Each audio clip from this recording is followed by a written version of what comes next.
இன்றைக்கு இருக்கிற இந்தியா அவர்கள் சிருஷ்டித்தது. இதுல மோடிக்கெல்லாம் பங்கு கிடையாது. உங்களுக்கு இந்தியாவினுடைய விடுதலையை தீர்மானித்தது காங்கிரஸ். ஒரு 10 ஆண்டு காலம் நைனிட்டால் சிறையில் தவம் இருந்தவர் நேரு.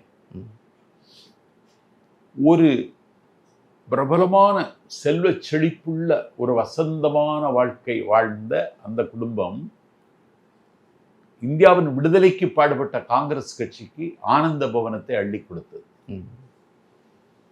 இதை தாண்டி தேசிய அளவில் காங்கிரஸ் ஒரு கடந்த காலங்களில் தோல்வியை பெற்றாலும் இந்த பாசிஸ்டுகளுக்கு எதிராக ஒரு மதச்சார்மைக்கு முகமாக ஒரு கட்சி இருக்கிறது என்றால் காங்கிரஸ் தான் இருக்கிறது.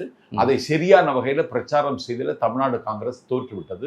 இனி என்ன செய்ய போறாருன்னு எனக்கு தெரியாது. நீங்க சொன்ன இவ்வளவு பெரிய காங்கிரஸ் தான் இலங்கை தமிழர் விவகாரத்துல பாரபட்சமாக நடந்து கொண்டது.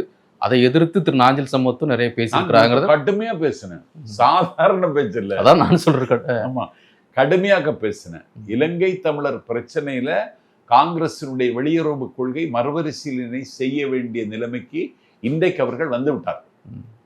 அதனால பாஸ்ட் இஸ் பாஸ்ட். கடந்ததை வைத்துக்கொண்டே அரசியல் செய்ய முடியாது. வருகிற காலத்துக்கு ஏற்ப அரசியலை மாற்றிக்கொள்ள வேண்டும். அந்த முதிர்ச்சியும் பக்குவமும் இன்னும் சொல்லப்போனா துணிச்சலும், அமானுஷ்யமான துணிச்சலும் ராகுல் காந்திக்கு இருக்கிறது.